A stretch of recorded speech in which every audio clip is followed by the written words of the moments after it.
অত্যাধিক লোভ এবং অত্যাধিক আত্মবিশ্বাস, এই দুইটা সবসময় সর্বনাশের কারণ হয়। এই যুদ্ধটা, এই যে ইরানের সাথে যুদ্ধটা, এই যুদ্ধটা ঘটার কারণ একটাই, অত্যাধিক লোভ এবং অত্যাধিক আত্মবিশ্বাস। সারা জীবন আমেরিকা বাহাদুরি করেছে তাদের যে ডলার মার্কেট দিয়ে।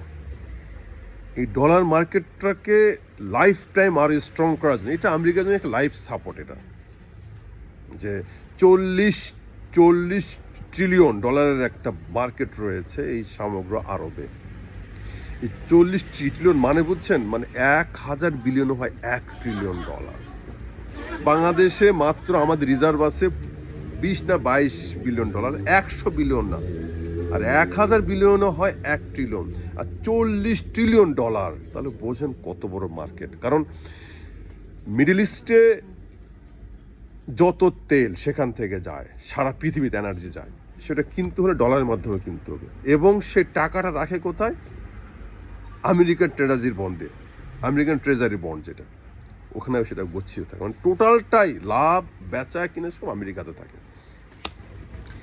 এইটাকে মানে এটাকে আরও বেশি গ্যারান্টি দিয়েছিল ইসরায়েল, তাদের একটা মিথ্যা ছলনাজনক একটা ভুয়া নাটক, যে আমরা গ্রেটার ইসরায়েল তৈরি করে ফেলি, সেখানে সারা জীবন আরব একবার কুকুরের মতো নত হয়ে থাকবে, তোমাকে টেনশন করতে হবে না, আমরা এই ইরান পাকিস্তান সব শেষ করে দিব, মানে সারা জীবন আরবরা একবারে দাস হয়ে থাকবে। তোমার লাইফ সাপোর্ট সারা জীবন, তোমার দেশের নাগরিককে আর কোনো দিকে তাকাইতে হবে না। এই বিভিন্ন রকম ছলচাতুরি মানে ইসরায়েল দেখায় এই যুদ্ধে এই যুদ্ধে আমেরিকাকে ইনভলভ করে। কারণ আমেরিকা ইনভলভ হওয়ার সঙ্গে সঙ্গে, কারণ আমেরিকা ভেবেছিল যে ইরাককে যেভাবে 10 দিনে শেষ করেছে, ইরানকে না হয় 12 দিনে শেষ করে। যুদ্ধে নামার পর দেখে এটা সাহায্যে আলাদা। কারণ ইরান ইরাককে দেখেছে যে ইরাক কি কারণে ফল্ট করেছে এই দীর্ঘ 20 বছর ধরে। কারণ 40 বছর ধরে ইরানের সাথে কারো সম্পর্ক নাই। কারণ ইরান জানেই যে আমাকে আজ হোক কাল হোক, আমার দেশে অয়েল আছে, যে কোনোভাবে হোক আমাকে একটা সময় আমেরিকা আমাকে গলা চেপে ধরবে। এর জন্য ইরান আগে থেকেই তার ফোর্স, তার আর্মি, তার অস্ত্র, সব কিছু দিক দিয়ে সে একবার সাজানো গোছানো আছে। আমেরিকা যে অস্ত্রগুলো, ভারী ভারী অস্ত্র বানিয়েছিল 10 বছর ধরে, সেইগুলো প্রায় শেষের দিকে। আমেরিকা অস্ত্রতে এখন খাটো হয়ে যাচ্ছে এবং যুদ্ধের ব্যয় অনেক। কারণ যে আমেরিকার যে যে আয়রন ড্রম দেওয়া আছে, একটা আয়রন ড্রম একবার একটা স্কার্টকে ধরবে, খরচ যায় $4 বিলিয়ন, 4 মিলিয়ন ডলার। আর ওটাতে সেই একই যে অস্ত্রকে ফাটাতে যা হচ্ছে $4 মিলিয়ন, সে অস্ত্রের দাম খরচ করে মাত্র $16,000, যেটা হচ্ছে ইরানিয়ান শায়ের ড্রোন। এখানে আমেরিকা বড় ধরা খেয়ে আছে। এখন আমেরিকা এই যুদ্ধ থেকে মানে যুদ্ধ চালাই গেলে যত না কষ্ট মানে সমস্যা হবে, তার চেয়ে বেশি সমস্যা হবে যদি যুদ্ধ তাকে বন্ধ করতে হয়। কারণ যুদ্ধ বন্ধ করতে গেলে ইরানকে ফোন করতে হবে এবং বলতে হবে তুমি যুদ্ধ বন্ধ করো।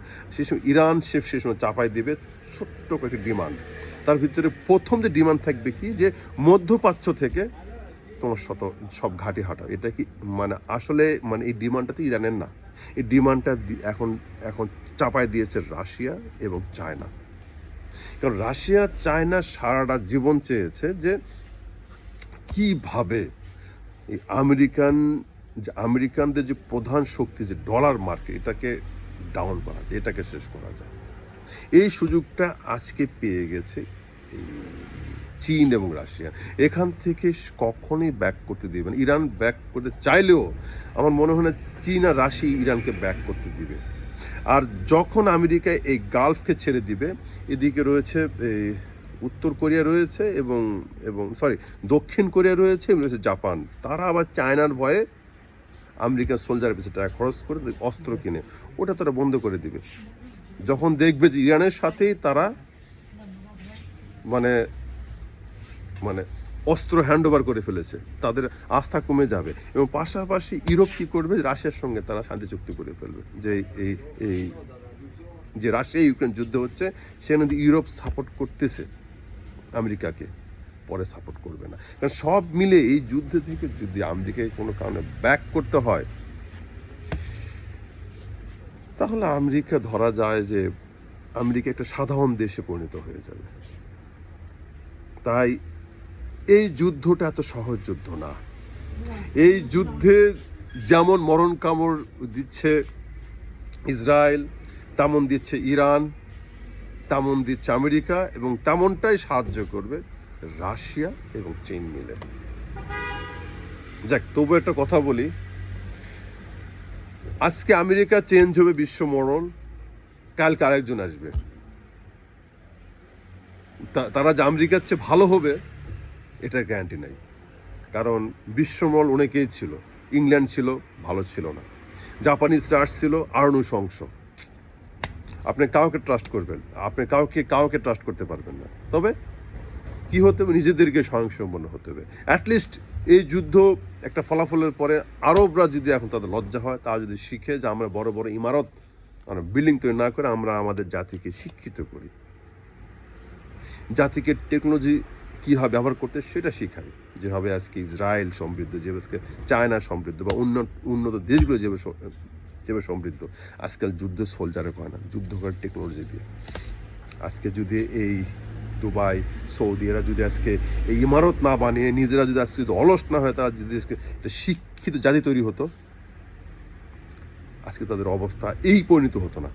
ইরান কি করলো, 40 বছর স্ট্রাইকের থেকে তারা সারা ইরান একটা শিক্ষিত জাতি তারা ক্রিয়েট করেছে, যেটার ফল তারা আজকে পাচ্ছি ইরানিয়ানরা। যাক, ভালো থাকবেন সকলে। আসসালামু আলাইকুম রহমতুল্লাহ।